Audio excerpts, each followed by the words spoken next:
Como se já não bastasse este absurdo, este jornal aqui, O senhor falou que é uma cláusula de né, que, para dizer como o velho humorista Jaguar dizia antigamente de alguns grandes jornais, este jornal impresso em Copu, tá certo, traz esta manchete.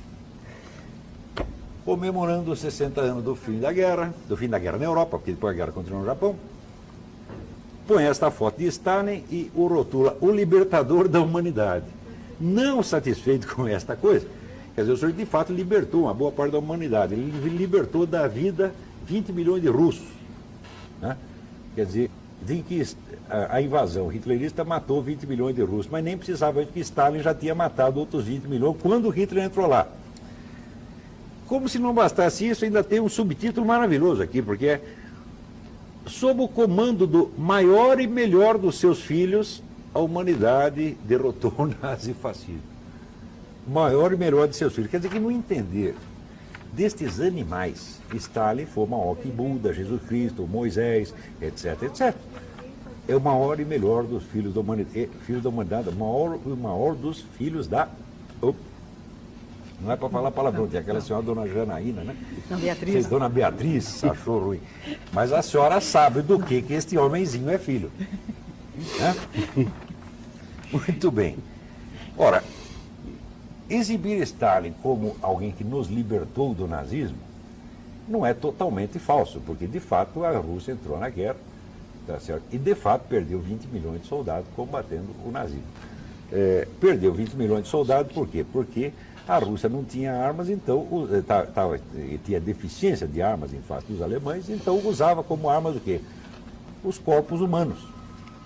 Quer dizer, tinha lá um batalhão alemão armado até os dentes, eles mandavam milhões e milhões e milhões de soldados desarmados para morrer na frente. Né? Agora, como é que começou a guerra? Tá certo? Então, está aqui este livro, eu sugiro a leitura para aqueles que leem inglês. E quem não lê, pergunta para quem lê. Ernest Topic, isso é um clássico da ciência política. A Guerra de Stalin, Stalin's War. Ele aqui mostra, este grande cientista político, Ernest Topic, mostra como Stalin preparou a Segunda Guerra Mundial com antecedência de 15 anos. Ou seja, Stalin rearmou o exército alemão, emprestou dinheiro, emprestou matérias-primas, deu ajuda técnica, tudo para fomentar o crescimento da ditadura alemã, porque ele achava que podia usá-la como ponta de lança contra as democracias ocidentais. Na cabeça de Stalin, o nazismo era um regime de malucos, era um regime de anarquistas. Então, eles são capazes de fazer uma destruição enorme, mas não são capazes de governar. Então, eles vão na frente, derrubam tudo, tá certo? Mas não vão conseguir segurar, dominar realmente a Europa. E daí entramos nós atrás e pegamos tudo. Isso ele declarou em discursos, tá certo? Já na década de 20, ele dizia isso. Então ele planejou esta ajuda ao nazismo para usá-lo como ponta de lança, tá certo? E, de fato, até um certo ponto funcionou. Por quê? Depois, com o pacto russo-alemão, o pacto Ribbentrop-Molotov, tá certo? O Hitler pegava uma parte da Europa, enquanto o Stalin ia pegando a outra. Quer dizer, já começaram a dividir a Europa ali mesmo. Sempre o Stalin tendo a esperança de que os alemães não conseguiram tomar conta das partes que ocupassem e que acabaria ficando para os soviéticos. Isto só não funcionou porque, num certo momento, Hitler deu para trás. Esse Hitler traiu o sócio.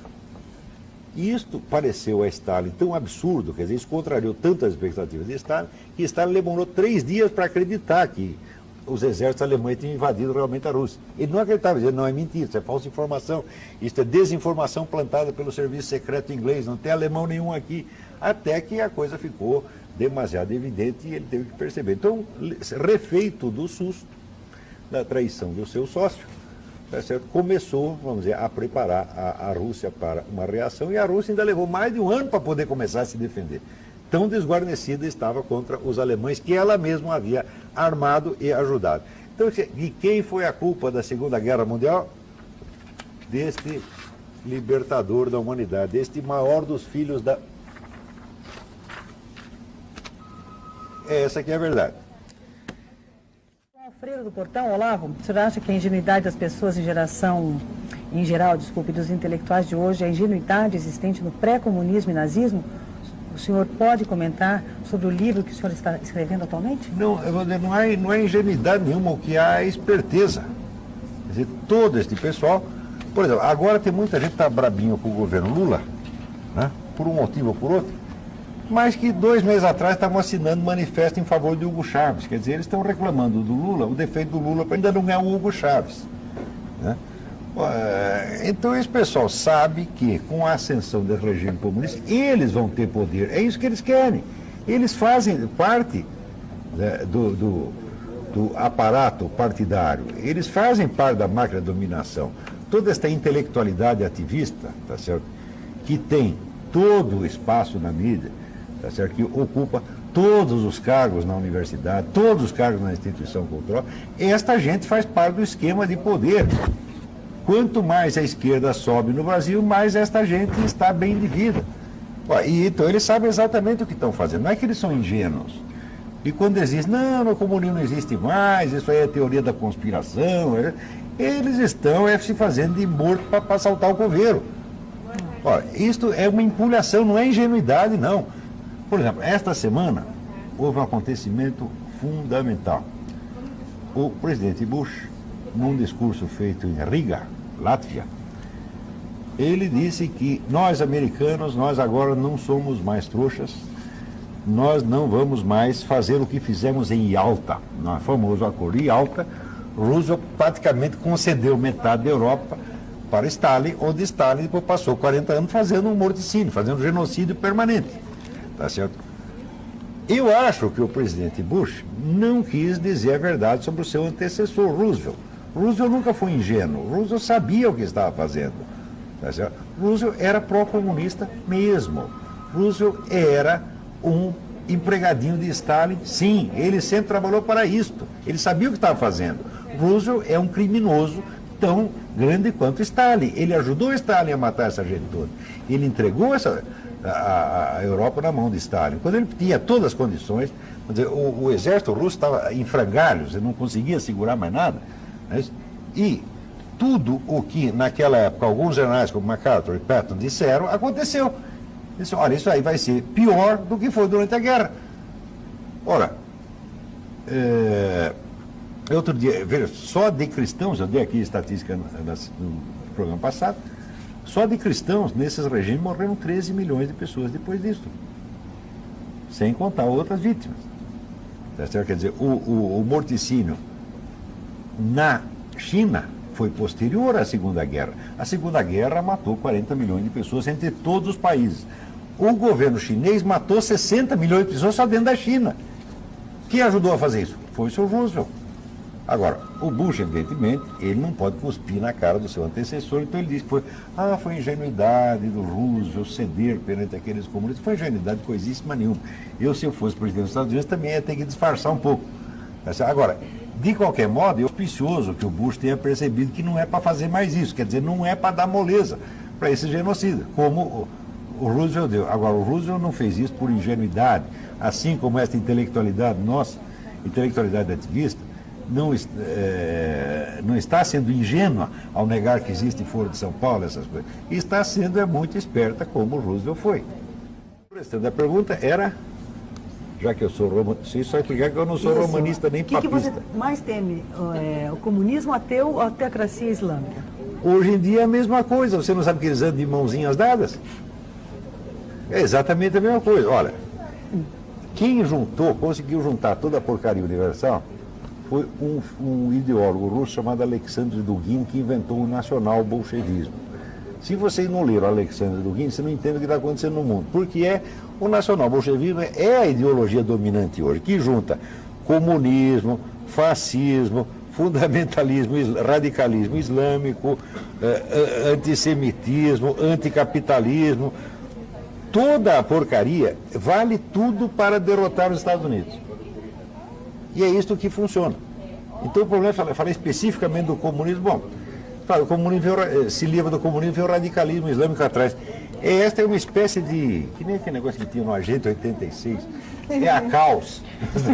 O Alexandre, você lê o Alexandre Duguin, você fala, olha, a ficção virou realidade, a piada virou realidade. Esse nacional-bolchevismo é a caos. É tudo o que não presta contra o único regime que presta no mundo. Porque esta que é a verdade. A democracia capitalista é o único regime suportável que já criaram. E é exatamente isso que querem destruir. Agora, todas as pessoas que querem destruí-lo, quando chega na hora de escolher, você prefere morar em Cuba ou nos Estados Unidos? Vai todo mundo morar nos Estados Unidos. Isso significa que o sujeito tem uma visão. A visão teórica que ele tem é o contrário da visão real que ele tem na vida. Então ele quer para os outros exatamente o contrário do que ele quer para você mesmo. Para mim, Miami, São Francisco, para você, né? Havana, Pequim, etc, etc. As pessoas são todas malucas, pô. De forma consciente, sim. Quer dizer, a classe... aí precisa tempo, precisa fazer um programa inteiro só para explicar isso. Como é que foi, vamos dizer, a conquista da canalística para a causa comunista? Foi um processo que levou mais de 40 anos para ter esse domínio. Quando se fala causa comunista, não quer dizer causa petista. A causa comunista envolve 100 organizações partidárias e dentro desse círculo existe oposição, existe briga. É o que o Lenin chamava o centralismo democrático. Entre eles podem brigar. Tem democracia para eles, não tem democracia para os outros. Tá certo? Mas a classe jornalística está 99% comprometida com isso. Sabe dessas coisas de Folha de São Paulo, oculta de propósito, porque a grande ambição desses jornalistas é ser o serviço de informações do sistema socialista. É ser o SNI, ou ser a CIA ou a KGB do futuro. Eles querem ser agentes de transformação social, ou seja, são agentes do poder. E a função deles é controlar o fluxo de informações. E eu acho que não tem um jornalista no Brasil cujo sonho não é exercer o poder através da torneira da informação, mentindo, escondendo, manipulando. O controle do fluxo de informações é uma coisa tão importante que tem um estudo da IBM, feito já 3 décadas atrás, que provava que você, controlando o fluxo de informações que chega a uma pessoa, você pode produzir uma paranoia. Você produz um quadro paranoico simplesmente graduando a informação. Quer dizer, através do controle da informação você controla a conduta, mas controla de uma maneira com uma precisão e com uma eficácia extraordinária. Por exemplo, você, através do controle da informação, você pode fazer as pessoas acreditarem em desarmamento civil. Você pode fazer acreditar em Papai Noel, história da carochinha, no que você quiser. Quer dizer, o povo não tem outra fonte de informação a não ser a mídia popular. O povo não lê estudo especializado, o povo não lê documentos originais, não lê fontes primárias, como o historiador. Então ele tem que se guiar pelo que ele vê na mídia. Ora, a mídia no Brasil é constituída de 5 ou 6 canais e meia dúzia de jornais. É facílimo controlar isso. Não é como nos Estados Unidos, que tem milhões de jornais, cada um dizendo uma coisa diferente. E que ninguém controla aquilo. Aqui é facílimo de controlar. E está sendo controlado já faz tempo. Eu tenho prova, eu não invento coisa. Prova não significa mais nada. Aqui vale mais a opinião do seu Chico Buarque, tá certo? Do que toneladas de documentos. Quer dizer, o Chico Buarque disse, na macacada toda acredita. Agora, se você mostra documento, não quer dizer nada. Então, um país assim é um país suicida. Vocês querem morrer? Vocês vão morrer. Vocês querem o comunismo? Vocês vão ter. Tá certo? Nós já avisamos até onde podíamos. Nós não podemos fazer milagre. Não somos políticos, não somos líderes de coisa nenhuma, tá certo? Não vejo nem a menor... tem pretensão nem tem política. Pretensão de ser, tá certo? O que dá para a gente fazer, já fizemos, já avisamos. Missão cumprida, tá?